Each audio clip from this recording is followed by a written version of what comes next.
Hello dear friends, welcome to knowledge review classes. आप सभी को बता दूं, यंग प्रोफेशनल रिक्रूटमेंट 2025 अब ये आया है ईपीएफओ की तरफ से। ईपीएफओ का फुल फॉर्म अगर मैं बोलूं तो एम्प्लॉयमेंट प्रोविडेंट फंड ऑर्गेनाइजेशन, भविष्य निधि की बात किया जा रहा है, जिसमें सभी को पता होना चाहिए कि पीएफ होता क्या है। आपका जो बीमा हुआ, पैसे ट्रांसफ़र करना, पेंशन, ये सारी वगैरह ईपीएफओ ही कंट्रोल करता है, हैंडल करता है। ठीक है।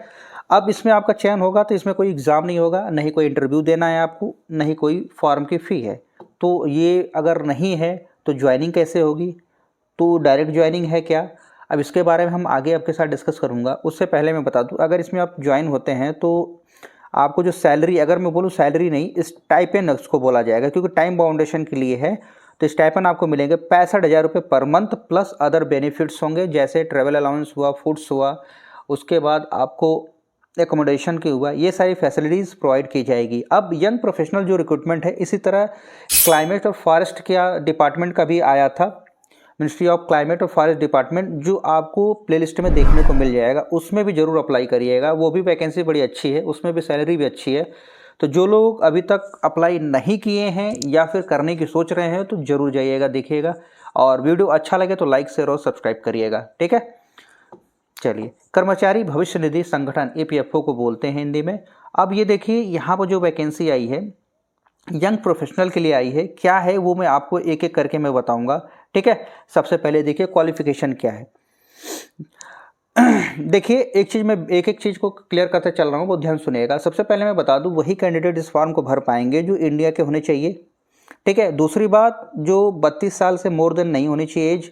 ठीक है, ये याद रखिएगा। दूसरी कंडीशन, जनरल इसेंशियल स्किल, मतलब आपके पास ये स्किल मतलब कौशल होना चाहिए, आवश्यक है। इसेंशियल मतलब आवश्यक, इसके बिना आपका चयन होना मुश्किल है।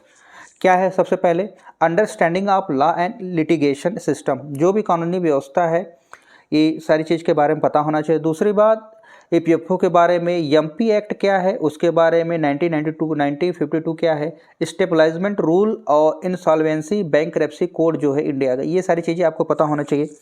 अगला अगर मैं बोलूँ, ध्यान सुनिएगा, एनालिटिकल एबिलिटी आपके अंदर होनी चाहिए। दूसरी बात, knowledge of informational technology tools, जो भी आईटी टूल्स है उसके बारे में होनी चाहिए। एप्टीट्यूड फॉर रिसर्च होना चाहिए। Oral and written communication skill, आपकी जो बोलने, जैसे बोलते हैं ना, आप बोल रहे हैं, वो चीज़ रिटन भी अच्छी होनी चाहिए, दोनों, बोलना और लिखना दोनों अच्छा होना चाहिए। जजमेंट एंड इंटरपर्सनल स्किल भी अच्छी होनी चाहिए, मतलब आप किसी चीज़ को जज कर रहे हैं।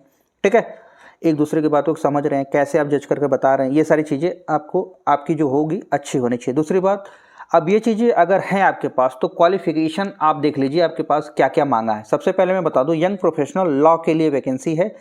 लॉ मतलब, ध्यान सुनिएगा, क्वालिफिकेशन, अगर लॉ ग्रेजुएट फ्रॉम किसी भी रिकॉग्नाइज यूनिवर्सिटी या कहीं से भी आपने लॉ किया है, ठीक है, एलएलबी हुआ या BA LLB, experience research field में, तो आप एलिजिबल हैं। इसमें पर मंथ आपको 65,000 रुपये मिलेगी, जो फिक्स होगी। उसके बाद डिज़ायरेबल, मतलब ये चीज़ें है तो अति उत्तम होगा आपके लिए, जैसे पर्सन विथ एलएलएम, पीएचडी या एडिशनल क्वालिफिकेशन है। ऑब्वियस सी बात है कि एक से सोने पर सुहागा, आपने सुना होगा, अगर अच्छी चीज़ है उस पर कुछ और अच्छी चीज़ें मिल जाए तो बेस्ट होगा भाई, कौन नहीं चाहेगा।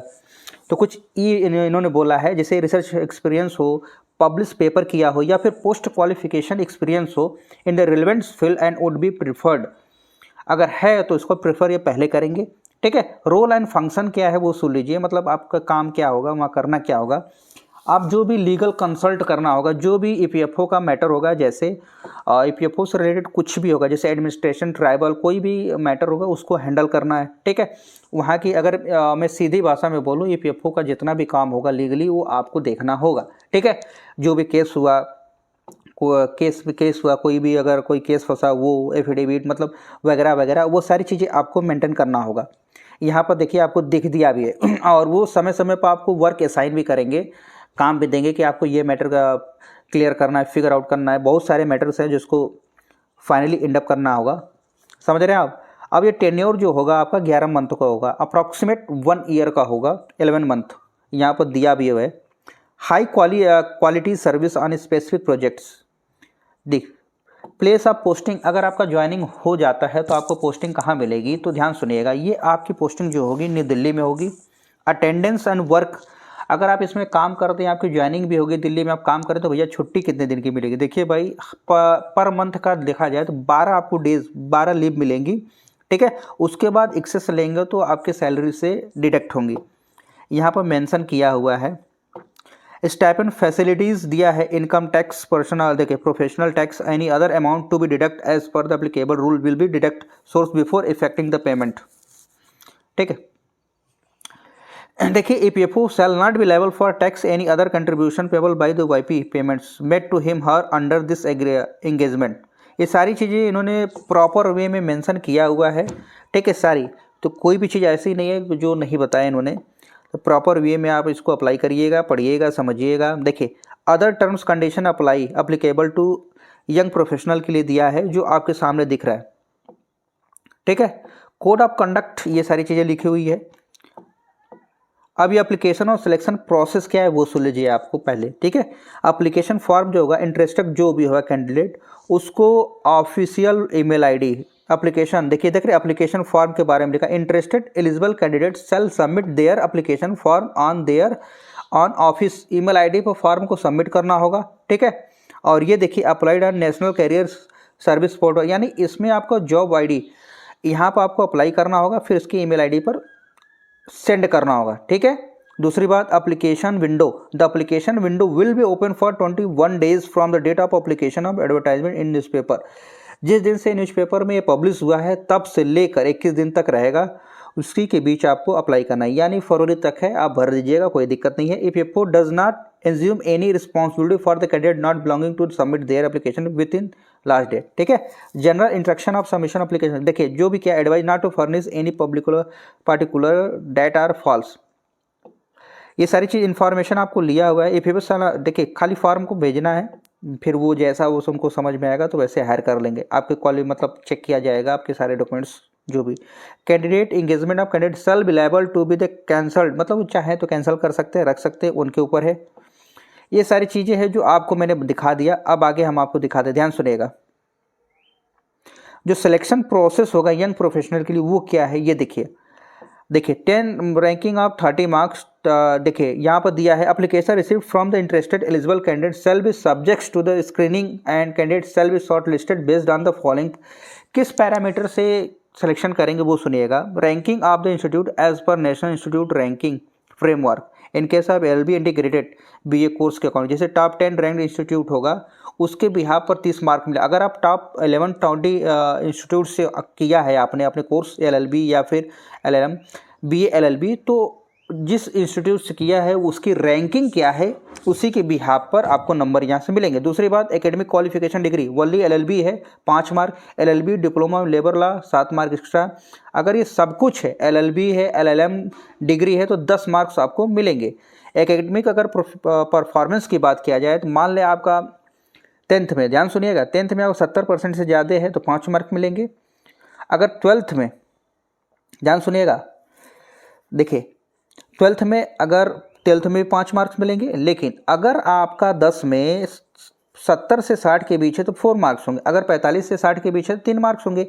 अब इसी तरह 12th में 5, 4, 3, इसे एलएलएम और बीए एलएलबी, अगर मान ले आपने एलएलबी किया या बीए एलएलबी किया, उसमें 70% से ज़्यादा मार्क्स हैं तो आपको 15 नंबर मिल जाएंगे। अगर 70 से कम है और 60 से ज़्यादा हैं तो 12 मार्क्स मिलेंगे, 60 से कम है तो 9 मार्क्स मिलेंगे, एलएलएम 15।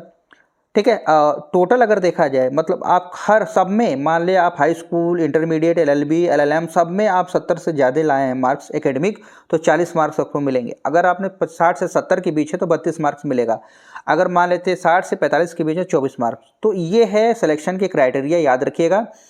और एक कंडीशन और भी लगा, अगर आपके वर्क एक्सपीरियंस है, अगर 2 साल से ज़्यादा है तो 20 मार्क, अगर 1 साल से ज़्यादा है तो 15 मार्क्स।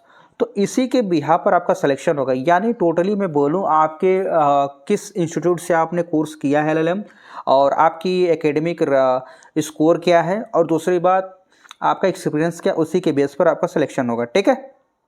टोटल 100 मार्क्स का होगा जिसमें आप सेलेक्ट हो पाएंगे आपके एकेडमिक के बेसिस पर। ये इन्फॉर्मेशन मैंने दे दिया। और ये है आपका फॉर्म जिसको आपको इनके ईमेल करना है। ध्यान सुनिएगा, ये फॉर्म का प्रिंट आउट निकालिएगा और इनके बताई हुई ईमेल आईडी पर मेल कर दीजिएगा। ठीक है। आपका फॉर्म वो पहले कलेक्ट करेंगे, उसके बाद वो फिल्टर करेंगे, देखेंगे एकेडमिक में किस फिट हो रहे हैं। जब भी आप अप्लाई करेंगे तो प्रॉपर वे में चेक किया जाएगा। मैंने बोला ना कि आपका एकेडमिक सही होना चाहिए, उसके बाद सारी चीज़ें हैं तो आप हायर होने के चांस ज़्यादा हैं, हायर हो जाएंगे। ठीक है। ये तरीका था सिलेक्शन का, मैंने बता दिया। हाँ, एक चीज़ और बताना चाहूँगा, जो भी अगर आप किसी अन्य एग्ज़ाम की तैयारी कर रहे हैं या फिर जॉब खोज रहे हैं तो इसको सब्सक्राइब कर लीजिएगा। आप किस एग्ज़ाम की तैयारी कर रहे हैं कमेंट्स करके बताइएगा ज़रूर, और कैसी जॉब खोज रहे हैं, ताकि हमें थोड़ी हेल्प मिलेगी बताने में कि हाँ कैंडिडेट इंटरेस्टेड है अदर फील्ड में। क्योंकि हम अपने चैनल पर जॉब्स जो बताते हैं, गवर्नमेंट्स के जो भी टीचर्स की जॉब होती है, चाहे प्राइवेट हो गवर्नमेंट हो, उसके साथ साथ नॉन टीचिंग जॉब्स भी बताते हैं जो वाकई में ऑथेंटिक और रियल हो। ठीक है, तो वीडियो कैसे लगी कमेंट्स करिएगा, और लाइक शेयर और सब्सक्राइब दबा के करिए, और अपने दोस्तों को शेयर जरूर करिएगा। हाँ, एक चीज़ और बताना चाहूँगा, ये पीडीएफ आपको मिलेगी कहाँ? टेलीग्राम पर चले जाइएगा। टेलीग्राम पर जाने के लिए आपको सबसे बेहतर और उम्दा तरीका बता रहा हूँ, चाहे मेरा चैनल हो किसी के चैनल हो, देखिए आपके साथ फेक कभी नहीं होगा। जब भी मेरे यूट्यूब चैनल से या किसी के यूट्यूब चैनल से जाएंगे सब्सक्राइब करेंगे तो आप डायरेक्ट वाकई उनके लिंक पर जाएंगे। जैसे मैं बोलूँगा, मेरे चैनल पर जाइएगा, अबाउट सेक्शन में जाइएगा, वहाँ पर पूरी लिंक दी है। फेसबुक की लिंक है, व्हाट्सअप की लिंक है, इंस्टाग्राम की लिंक है, और टेलीग्राम की लिंक है। जहाँ आप ज्वाइन करना चाहते हैं वहाँ हमें ज्वाइन कर लीजिएगा। ठीक है, हर जगह अवेलेबल है, और जैसे आप हमें कमेंट्स करना चाहें कमेंट्स करिएगा। अगर आपके कोई डाउट्स हो तो वेलकम है आप, we are ready to reply your comments. तो वीडियो कैसे लगी कमेंट्स करके जरूर बताइएगा। धन्यवाद, जय हिंद, जय भारत।